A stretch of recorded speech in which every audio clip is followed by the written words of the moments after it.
Okay, I forgot to start recording, so I'm starting that now. If you see that on your Recording. okay.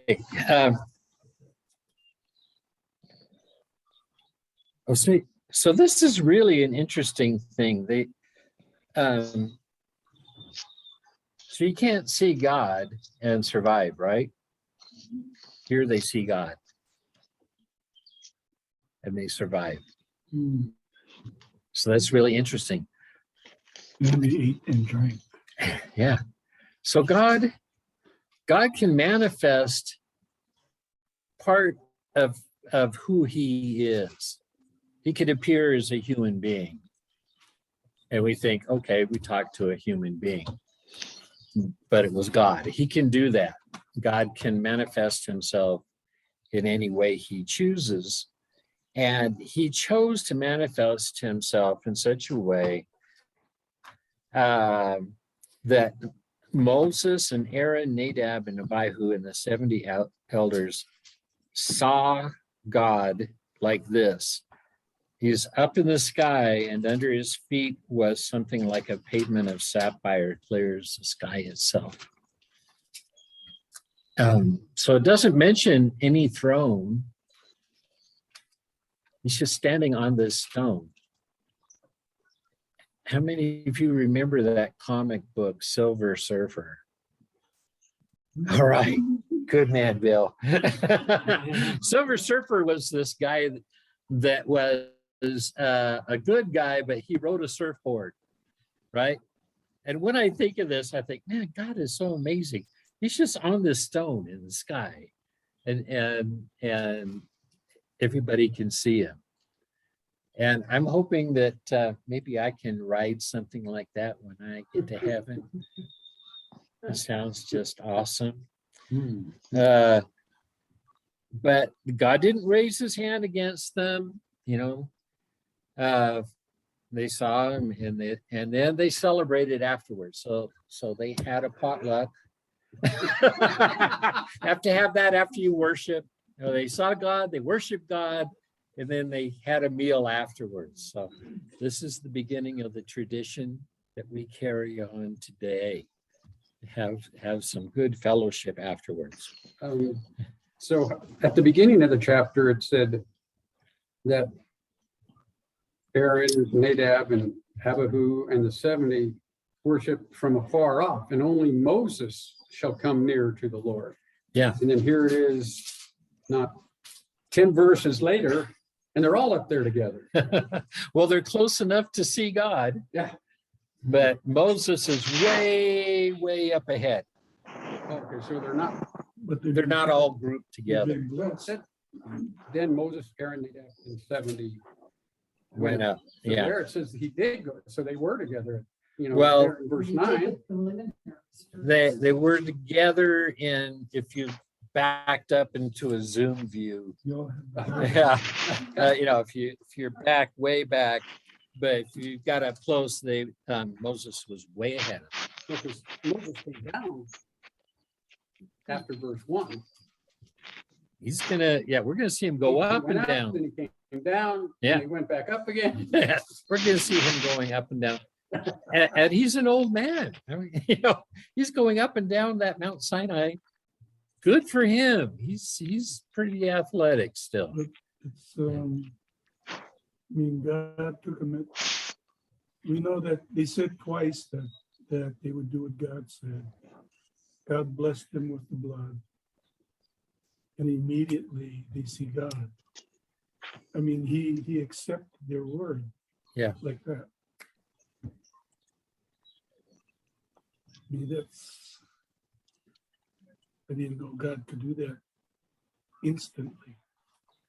And sometimes God does things right away, and it's amazing. Sometimes he takes a long time from our point of view, but that timing's perfect in his point of view. Yeah, this is really a wonderful thing he's doing, because the people who said we're going to do everything you say. And when we have that attitude, yeah, everything goes well.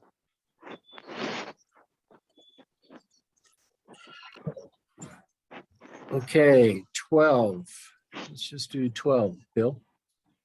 The Lord said to Moses, "Come up to me on the mountain and stay here, and I will give you the tablets of stone with the law and commands I have written for their instruction." Okay. So he's going to go get those tablets of stone, which are going to be written by the finger of God, and the tablets are written on both sides. And they're not as big as we usually see in the movies and in drawings. As we're going to see later on, the ark is 3 3/4 feet long and 2 1/4 feet wide and high. So it has to fit in that box. Okay, so he's going to go up and get that from God. All right. Any questions so far? What's a cubit? Cubit's about 18 inches. It does change. Like there's an Egyptian cubit. There's some other slight cubits in other places. But on average, it's 18 inches. So that's a good question.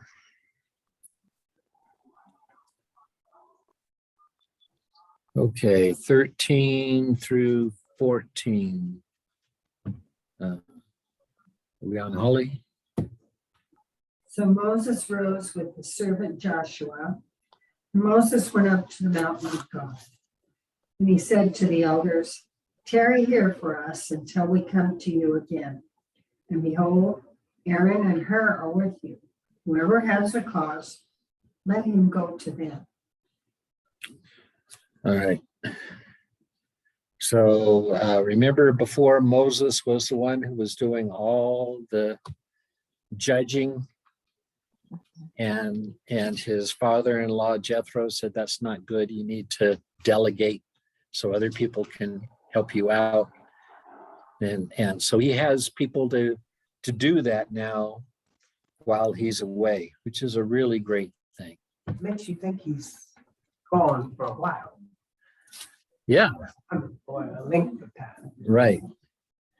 He's planning on being gone for a length of time. That's right. Who's her? Hur was Caleb's son. Remember Caleb? He's somebody that is really close to Moses. And he and Caleb later on and Joshua are the two spies that go into the land of Canaan, the promised land, and they come back and they have a really good report. We can do this. And the other 10 spies said, "No, we can't. It's too scary. They're like giants. We're like grasshoppers compared to them." So that is Caleb, and Hur is his son. Not the Hur of the movie. Yeah, Ben Hur. It's not that one. Not the same family. All right. So my translation says Joshua accompanied him. And Moses got up accompanied by Joshua, his aide. Yeah, that one said Yeah. Moses rose with Yeah, the so servant. Moses rose with his servant Joshua. So he didn't go by himself. Yeah, right.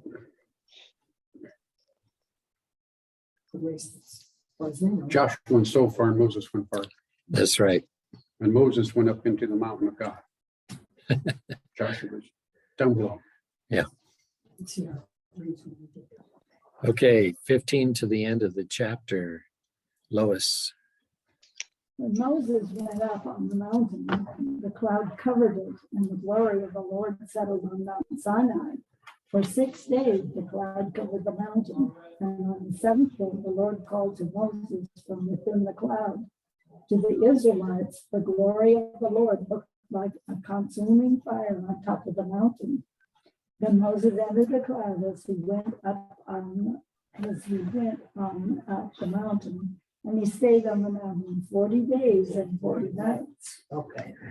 Now, so Joshua's there going, And so are the people below. yes. They're going like this, too, just thinking, what has happened? And eventually they're thinking, well, maybe he died. It's as if he's going up into a volcano. And he's been gone for 40 days. Yeah. Okay, so now what's he going up there for? He's going up there to get the 10 Commandments. He's also going up there to get the plans for the tabernacle. So you have the tabernacle, which he's going to ask offerings for. This tabernacle needs to move with them. You have a few million people, and they're going to be moving from place to place in nomad style. And they need to be able to take this thing apart, move it, and put it back together again every time they move. Can you imagine? So they have that. And then eventually we have the temple that is built in Jerusalem. And that follows the same kind of guideline, but it's not mobile, it's permanent. And then later on,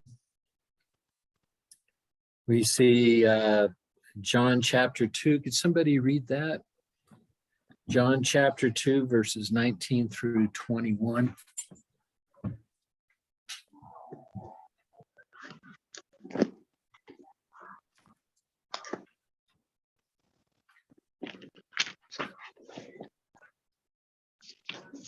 Two, 19 to 21. Yes. Jesus answered them, "Destroy this temple, and I will raise it again in 3 days."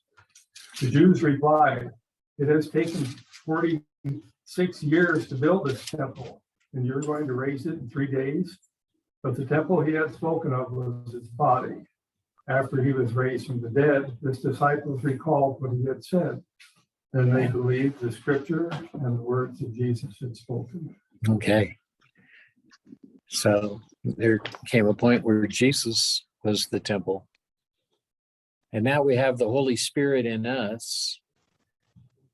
And so our bodies are the temple of the Lord. So that's a big transition all this has gone through.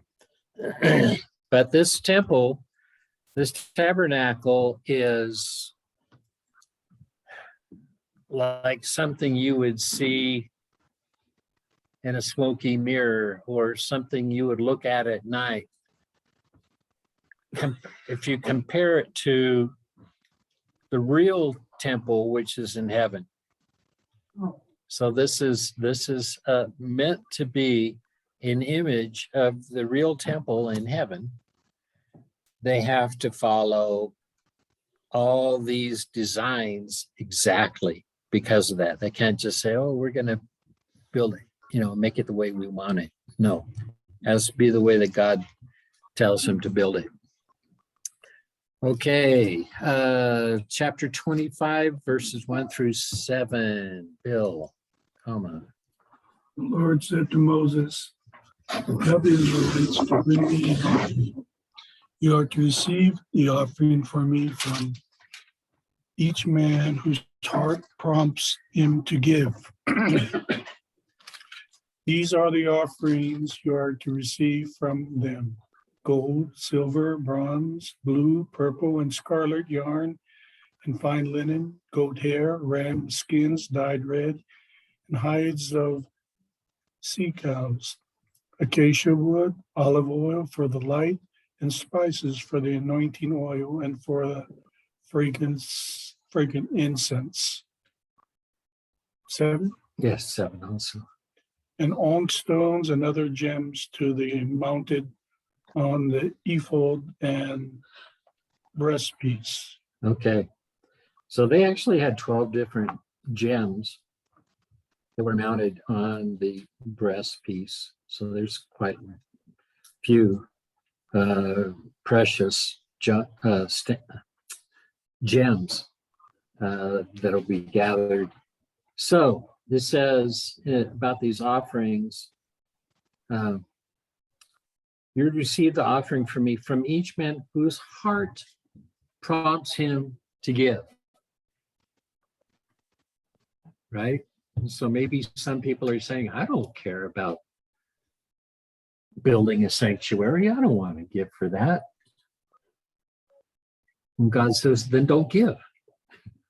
If your heart isn't to give for something, then don't do it, because God loves a cheerful giver. He says he wants the offering from each person whose heart prompts them to give. That's very important. Very, very important.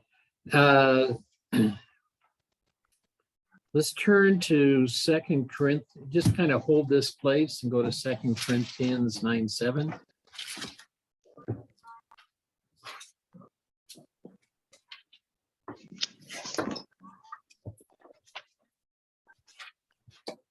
A little bit after Romans.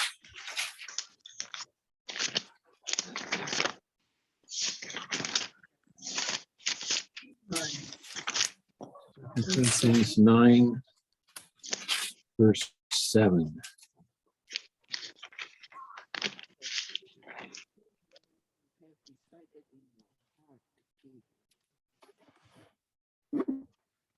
Okay, keep going.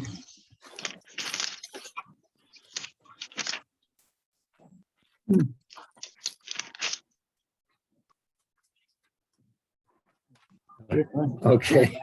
Anybody else can finish that up? Each one must do as he has made up his mind, not reluctantly or under compulsion, for God loves a cheerful giver. Yes.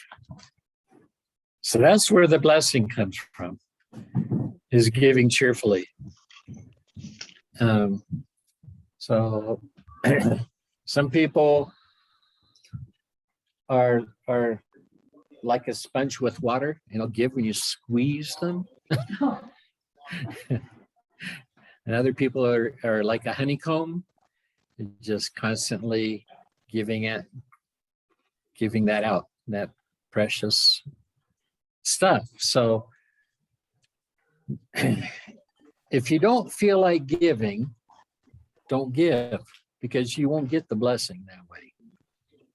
You give not to help me, not to help the church. You give because you're giving to God, who is our maker. And so if you see that there is a ministry that's going on and you say, wow, I really hope that succeeds, well, then bless it. Because God does love a cheerful giver. There's another one, 1 Corinthians. Just go back a book. 1 Corinthians chapter 3.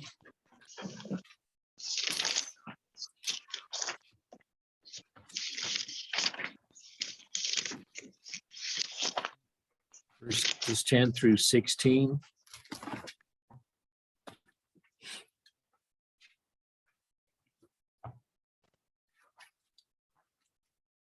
Okay.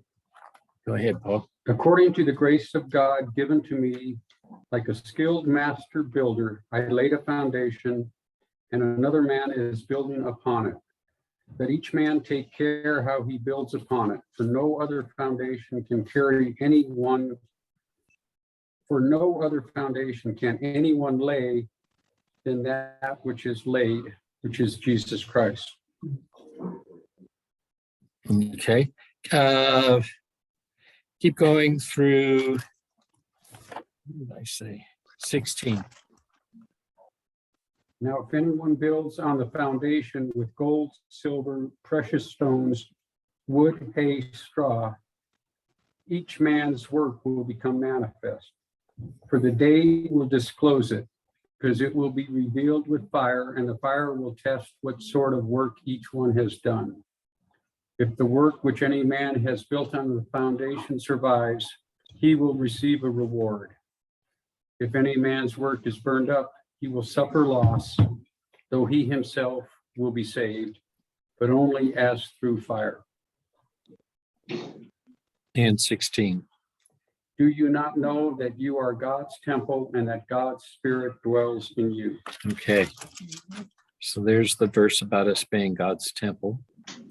And notice that he referred to some of the things that Moses or that God is asking for, but Moses is relaying that gold, silver, costly stones. So I think Paul is thinking about this part that we're reading right now.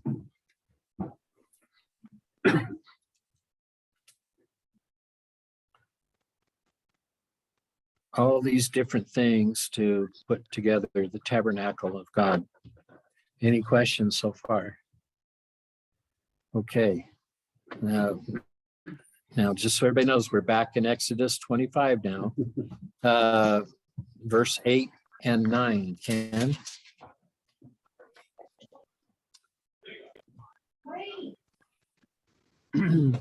Then have them make a sanctuary for me, and I will dwell among them.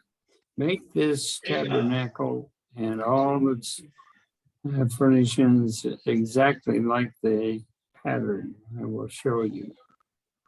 Okay. Yeah, I'm gonna turn the water off. Okay, so let's see. How about Senefa?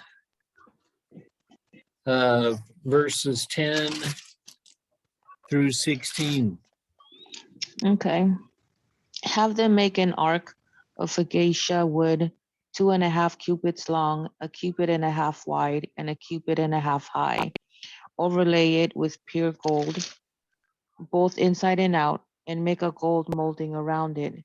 Cast 4 gold rings for it and fasten them to its 4 feet with 2 rings on one side and 2 rings on the other. Then make poles of acacia wood and overlay them with gold. Insert the poles into the rings on the sides of the ark to carry it. The poles are to remain in the rings of this ark. They are not to be removed.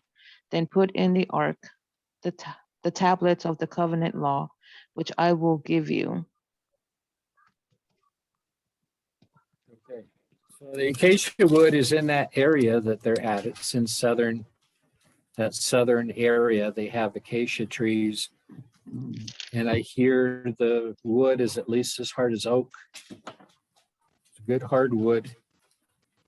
The ark is 3 3/4 feet long and 2 1/4 feet wide and high.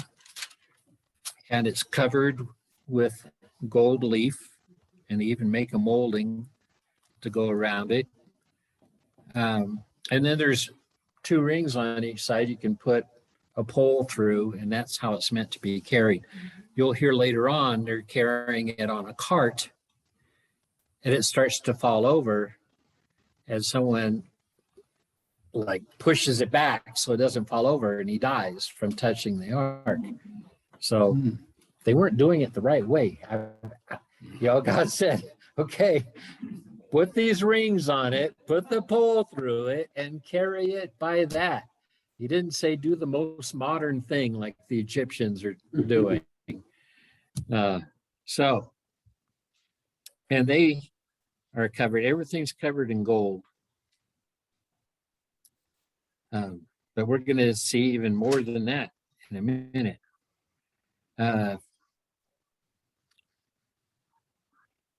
Then put in the ark, that was 16, put in the ark the testimony, which I will give you. That is the 10 Commandments. That's what they call the testimony. So you're going to put the testimony in the 10 Commandments. Later on, they're going to put a jar of manna in the ark too. And they're also going to put Aaron's rod, which budded as proof that God was on Aaron and Moses' side. So all those things will go in. What's the In the manna ark. for? The what? What's the manna for? Oh, the manna? Yeah, because they were able to eat that, For the 40 years. yes, the whole time until they got to the promised land. They ate manna, which was provided by God. So they want to keep a little sample of that to show future generations, I guess. But it's not like everybody could go in there and see it, though. I mean, the high priest would go in there once a year into that holiest of rooms, just one time a year, and that was for a forgiving of the sins of the nation.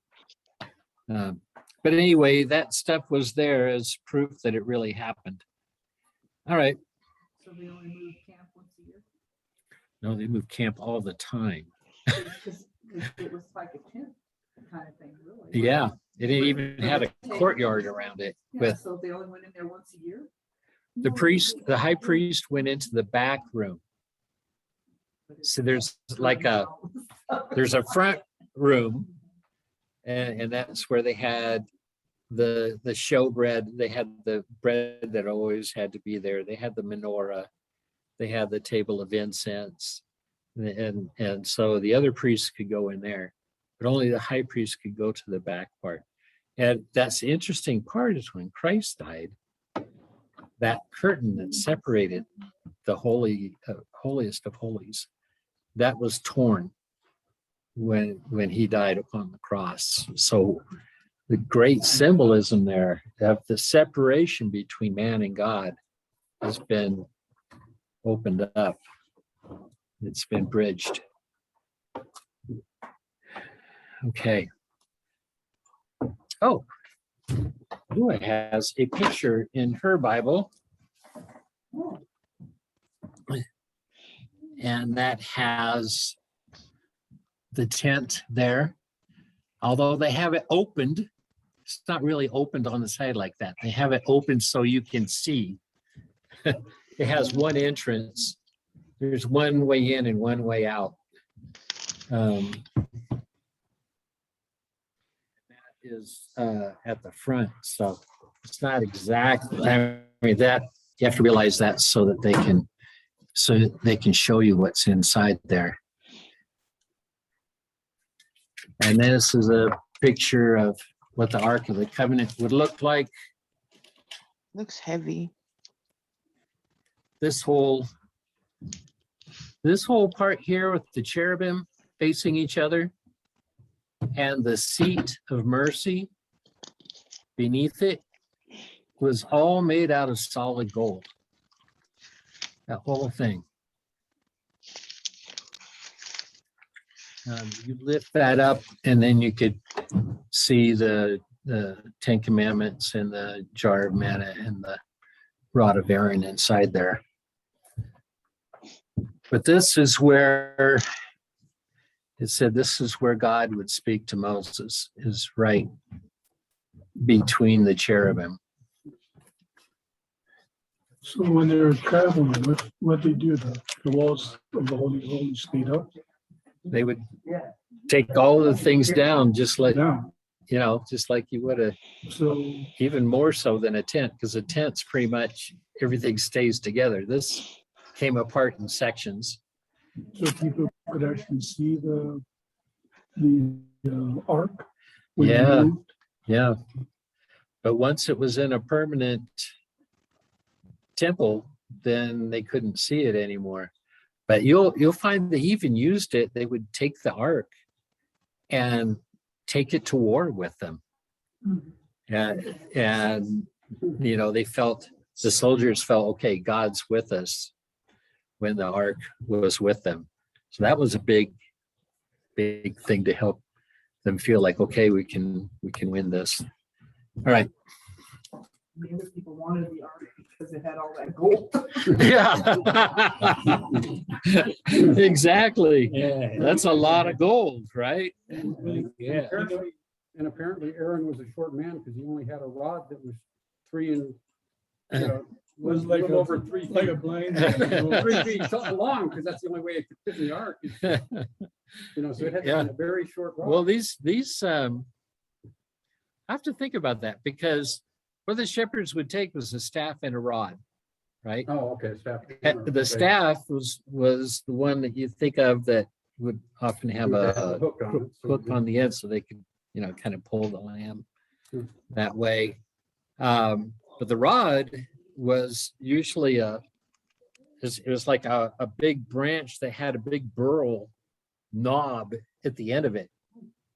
And they could whack an animal with it, or they could throw it at the animal and it could do a lot of damage. Yeah. Club, yeah. Maybe 5. Yeah, you reminded me, I'm reading the Dead Sea Scrolls. They made it into a book. Hmm. So I'm on the chapter when they're describing the armies. And the army, their armor was gems, and their spears were made out of gems. And I was thinking, why would you have all that expensive stuff when you go to war? Yeah. And they never did really. Well, Yeah. You're kind of like, maybe this is after the Romans came, because the army was made up just like Roman legions. Exactly. 1,000 I've read men, some of their books too. Yeah. 1,000 men, seven divisions deep. Yeah. They used a lot of the Romans' tactics for warfare. It was just the gems that the soldiers were dressed up in surprised me. Yeah. But mostly the Essenes, the one who did the Dead Sea Scrolls, they had their own commune. And the reason they had their own commune is they didn't like the way that the Romans were choosing who would be in charge of the temple, like Ananias, that kind of thing. So they felt that the temple worship was now impure. And so they had their own commune. And there's a lot of interesting stuff about that, but we need to focus on this right now. Okay. 17. Colina, you want to read? Okay, All right. How about 17 through 19? very good. And thou shalt make a mercy seat of pure gold. 2 cubits and a half shall be the length thereof, and a cubit and a half the breadth thereof. And thou shalt make 2 cherubims of gold. Of beaten work shalt thou make them, and the 2 ends of the mercy seat. And make 1 cherub on the one end, and the other cherub on the other end. Even of the mercy seat shall you make the cherubims on the 2 ends thereof. Okay. So there we see he's talking about making these cherubim. Cherubim were some of the beings that would fly around the throne of God in heaven, and they had wings. We don't see mention of angels having wings. We have cherubim and we have seraphim have wings, and they are around the throne of God. So here we have But they're not cherubim. angels. They're not angels. No, they're separate beings. Yeah. Okay. Because this one says, make the angels with their wings spread. Yeah. Yeah, I disagree with that because cherubim and angels are 2 different things. This one doesn't say cherubim, seraphim. Yeah. Okay, 20 through 22. Let's see, Mate, do you want to read or you want to skip?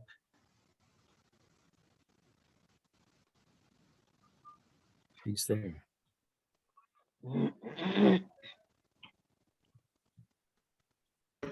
Yeah, I read. Oh, there you are. Okay.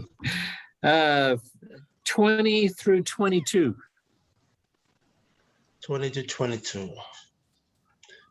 The cherubim are to have their wings spread upward, overshadowing the cover with them. The cherubim are to face each other, looking towards the cover. Place the cover on top of the ark and put in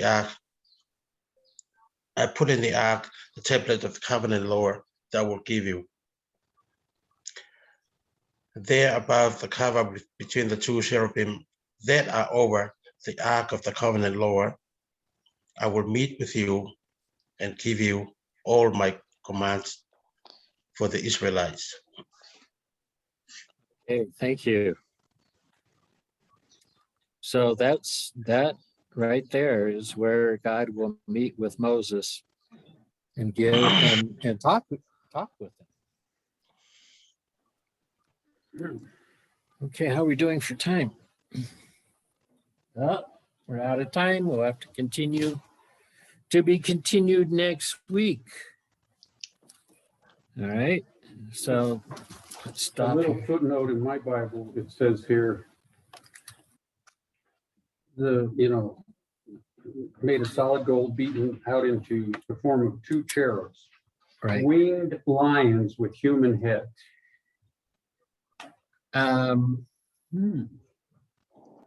So like, That's usually Snakes. how they describe the seraphim.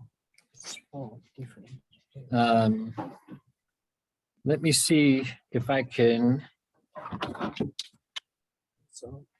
get a picture of seraphim for you to start out with. Let's see.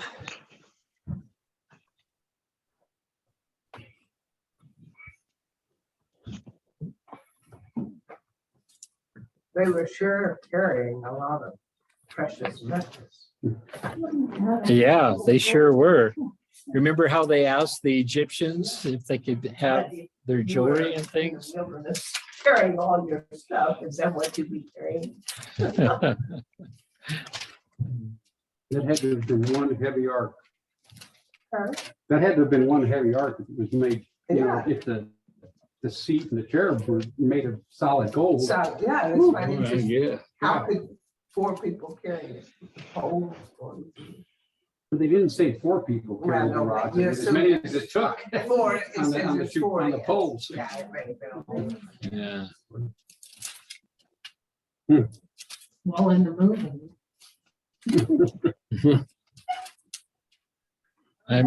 For cherub, just look on the internet, in Islam, the cherubs are the angels closest to God, and sometimes include the bearers of the throne and the archangels. Below are the Yeah, angels of the so I would throne. just substitute the word beings because you can't have all these different beings, all angels. You know? And when I'm looking this up, I see a lot of different artist renditions, but I don't see anything that is what I want to get across here. So I'll work on that for next week, that we can talk about the difference. In fact, Billy Graham did a whole book on angels, which I read. It's very, very fascinating. Good reading. Okay, let's stop here and I will investigate some pictures and why I'm saying that. Okay, do you have something to say, dear? No? Okay, well, let's see. I guess I can stop recording. Getting used to all this. Is that same as stop video? Well, I'm learning. Oh, here we go. Pause, stop recording. Okay. Are you sure you want to stop